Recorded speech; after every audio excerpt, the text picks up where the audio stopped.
তুমি কি জানো, তুমি এই পৃথিবীতে এসেছো একটা বিশেষ কারণে। হয়তো কখনো মনে হতে পারে যে জীবনটা অনেক কঠিন, অনেক বাধা বিপত্তিতে ভরা।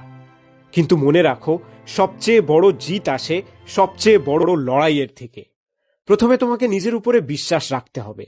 তোমার ভিতরের সাহস, তোমার ভিতরের ইচ্ছে, এটাই তোমার আসল শক্তি। তুমি হয়তো আজ যেখানে আছো সেটা তোমার শেষ জায়গা নয়। জীবনে এমন অনেক সময় আসবে যখন সবকিছু থেমে গেছে মনে হবে, কোনো দিশা খুঁজে পাবে না। তখনই সবচেয়ে বেশি প্রয়োজন হবে তোমার মনোবল আর তোমার ইচ্ছে শক্তি। হয়তো অনেকেই তোমার স্বপ্নকে ছোট করে দেখবে, অনেকেই তোমাকে বলবে যে এটা তোর দ্বারা হবে না। কিন্তু মনে রাখো, যারা তোমার স্বপ্নকে অবহেলা করে তারা তোমার পথ দেখানোর যোগ্য না। তোমার যাত্রাটা একান্ত তোমার নিজের। তারা জানে না যে তুমি কতটা প্রতিজ্ঞাবদ্ধ, কতটা শক্তিশালী। তুমি যখন লড়াই করবে তখন হার জিতের কথা ভুলে যাও।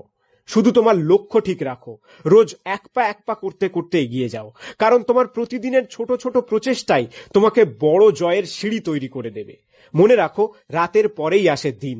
যতই অন্ধকার হোক না কেন, আলো আসবেই। তুমি হয়তো কষ্ট পাচ্ছ, তুমি হয়তো ভেঙে পড়ছো, কিন্তু এই মুহূর্তটাই তোমাকে নতুন করে গড়ে তুলবে।